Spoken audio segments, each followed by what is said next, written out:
গতকাল আরামবাগ থেকে রাজ্যের মুখ্যমন্ত্রী অভিযোগ করেন বেলডাঙ্গা সেবাশ্রম সংঘের মহারাজ কার্তিক মহারাজ তিনি বহরমপুর লোকসভার যে ভোট হয়েছিল সেই ভোটে তৃণমূলের এজেন্টকে বের করে দেওয়ার অভিযোগ তুলে তার পরিপ্রেক্ষিতে আজকে বেলডাঙ্গা ভারত সেবাশ্রম সংঘের উদ্যোগে একটি ধিক্কার মিছিলের আয়োজন করা হয়। ধিক্কার মিছিলটি শুরু হয় বেলডাঙ্গা ভারত সেবাশ্রম সংঘ থেকে ছাপাখানা হয়ে নেতাজি পার্ক হয়ে হরিমতি হয়ে আবার ভারত সেবাশ্রম সংঘে শেষ হয়।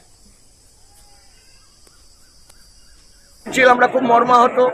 আপনারা শুনেছেন, মিডিয়ায় দেখছেন, সোশ্যাল মিডিয়ায় দেখছেন, বিভিন্ন নিউজ চ্যানেলে দেখছেন। আমাদের সম্মানীয় মুখ্যমন্ত্রী কাল ভারত সেবাশ্রম সংঘ, রামকৃষ্ণ মিশন, ইস্কন এবং আমাদের শ্রদ্ধেয় স্বামীজি পঞ্চিতানন্দজি মহারাজ সম্পর্কে সমস্ত মায়েদের বলা হচ্ছে যারা এসেছেন তারা সামনে অনৈতিক বক্তব্য আমরা মনে করি। তাই সেই বক্তব্যের প্রতিবাদে আমরা ধিক্কার মিছিল বের করবো এবং বক্তব্যের আমরা প্রতিবাদ জানাচ্ছি। কি চাইছেন? আমরা তো এরকম বক্তব্য উনি করবেন কোনো ধিক্কার, আমরা প্রতিবাদ জানাচ্ছি। যেটা উনি রাজনৈতিক স্বার্থে করেছেন। উনি আর 3টে ভোট আছে, সপ্তমবারে 7বার ভোট হবে পশ্চিমবঙ্গে, 7 দিন, তার মধ্যে 5 দিন 4 দিন হয়ে গেছে, আর 3 দিন আছে।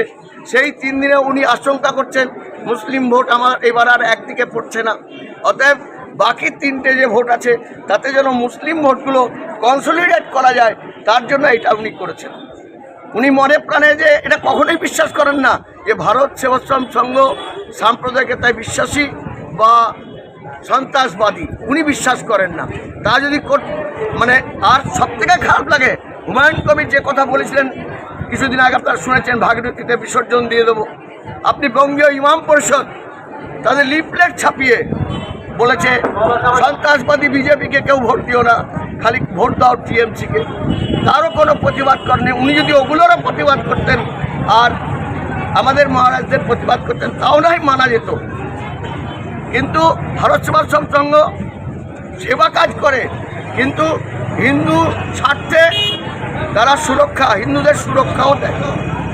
স্কুল মহাজি প্রচুর স্কুল চালায়, হ্যাঁ, এদিকে মানে শিক্ষার সাথে প্রতিষ্ঠান যুক্ত, এদিকে রাজনীতির সাথে যুক্ত হয়েছেন না? কখনোই না। কোনো স্কুলের রাজনীতি, আপনি তো জানেন, আপনি তো মুসলমান সম্প্রদায় থেকে এসছেন ফারুক সাহেব। আপনার বেলডাঙ্গায় আমি ওই স্কুলের সম্পাদক প্রণব ভারতীর, আমার 45% ছাত্রছাত্রী মুসলিম। তাহলে যদি রাজনীতিতে এটা করতাম তাহলে কখনোই এই মুসলিম ছাত্রছাত্রী আসতো না। এটা তো আপনি খুব ভালো উপলব্ধি করবেন। ঠিক আছে, ধন্যবাদ। আমরা আমাদের আজকে ধিক্কার মিছিল হচ্ছে কালকে আরামবাগে মাননীয় মুখ্যমন্ত্রী ভারত সেবাশ্রম সংঘের সন্ন্যাসী কার্তিক মহারাজ, প্রদীপ্তানন্দ মহারাজ, যাকে তার বিরুদ্ধে অপপ্রচার, মানুষকে একটা তার প্রতি যাতে অশ্রদ্ধ একটা ব্যাপার উনি ছিলেন। এবং উনি বলেছেন যে কার্তিক মহারাজ রাজনীতি করছে এবং তৃণমূলের এজেন্ট বারণ করেছেন। এটা সবই মিথ্যে। এবং কার্তিক মহারাজ আজ পর্যন্ত কোনো রাজনৈতিক দলের হয়ে কোনোদিন করেনি। আমাদের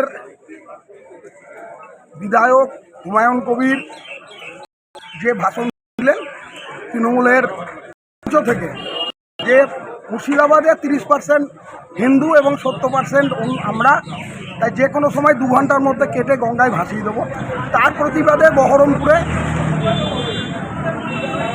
একটা হিন্দুদের জাগরণে একটা মিছিল বেরিয়েছিল। সেইখানে স্বামীজি তার প্রতিবাদ করেছিলেন। কোনো রাজনৈতিক দলের হয়ে ভোট চাননি। এবং যদি চেয়ে থাকে, আমরা মুখ্যমন্ত্রীর কাছে আবেদন করছি যে তিনি ভিডিও সমেত প্রমাণ করুন। আজকে একটা কথা বলে গোটা একটা সাম্প্রদায়িক একটা গণ্ডগোল চেষ্টা করছে মাননীয় মুখ্যমন্ত্রী, সেইটা করুক। এবং প্রকাশ করলো না কেন? আজকালকার মিডিয়ার যুগে কেউ কথা বললেও সেটা ভিডিও। তাহলে কার্তিক মহারাজের মতো একজন লোক যখন এই কথা বলেছে তখন কেউ না কেউ নিশ্চয় ভিডিও করেছে।